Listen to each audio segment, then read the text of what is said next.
হে everyone, আসসালামু আলাইকুম। কেমন আছেন সবাই? আশা করি ভালো আছেন। আল্লাহর রহমতে আমরাও ভালো আছি, আলহামদুলিল্লাহ। প্রতিদিনের মতো আরেকটি ডেইলি ব্লগ নিয়ে চলে আসলাম। আশা করি আপনাদের কাছে ভালো লাগবে। না টেনে পুরো ভিডিওটি দেখুন। সকাল সকাল উঠে গাছে পানি দিয়ে দিচ্ছি। আর আমার সকাল সকাল ব্যালকনিতে না আসলে ভালো লাগে না একটু।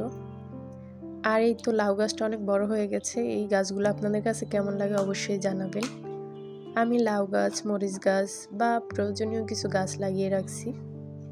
অবশ্যই জানাবেন কেমন হলো। আর এখানে আমি দুপুরে রান্নার জন্য ডাল নিয়ে নিয়েছি। ডাল আমি টমেটো দিয়ে রান্না করব।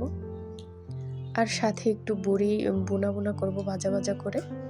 সেজন্য আমি সব ধরনের মশলা দিয়ে দিচ্ছি। এই তো 2 বছর টানা 2 বছর এত পরিমাণে রান্না করা লাগতো।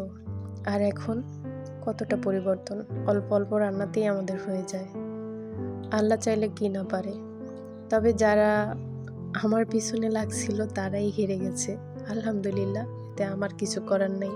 তবে আমি মন থেকে ভালোবাসছি, কষ্ট পাইছি, এটা মেনে নিতে পারি না। যাই হোক, এসব কথা না বলি।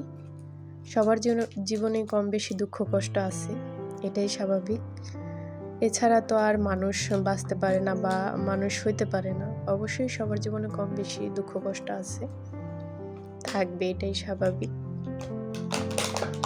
এই তো এখানে ডালটা হয়ে গেছে। আমি ডালটা একটু পেঁয়াজের ফোড়ন দিয়ে দেব।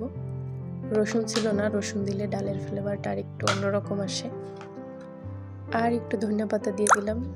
এবারের ধনিয়া পাতাটা অনেক ভালো ছিল, অনেক সুন্দর ফ্লেভার। আর আজ হচ্ছে আমি আজকে চাল ভাজবো। কালকে ডাল আর তিল ভেজে রাখছিলাম। আজকে একটু বেশি করে চাল ভাজবো। কালকে একজনকে গিফট দিলাম, উনি আবার ওনার ওয়াইফ আবার চাল আর নুডলস পাঠাইছিল কিছু, ওইখান থেকে চাল ভেজে নিচ্ছি। আর এখানে বুড়ি রান্না হয়ে গেছে, রান্না কমপ্লিট সব। ভাত, গরুর বুড়ি, তারপর ডাল, আর এখানে চাল ভাজাও হয়ে গেছে। তারপর সব কাজ সেরে, ঘর গোছানো সেরে দুপুরের পরে আমরা খেতে বসলাম। এই তো আমাদের খাবার অল্পতেই আলহামদুলিল্লাহ পেট ভরে যায়। অনেক বরকত দেয় আল্লাহ, শুকরিয়া সব কিছুর জন্য। আর এই চাল ডাল ভাজা কার কাছে কেমন লাগে অবশ্যই জানাবেন।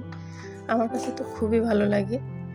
এভাবে আমার ছোটবেলায় খাওয়া হয়েছে, আর এখন খাইলাম, আলহামদুলিল্লাহ ভালোই লাগলো।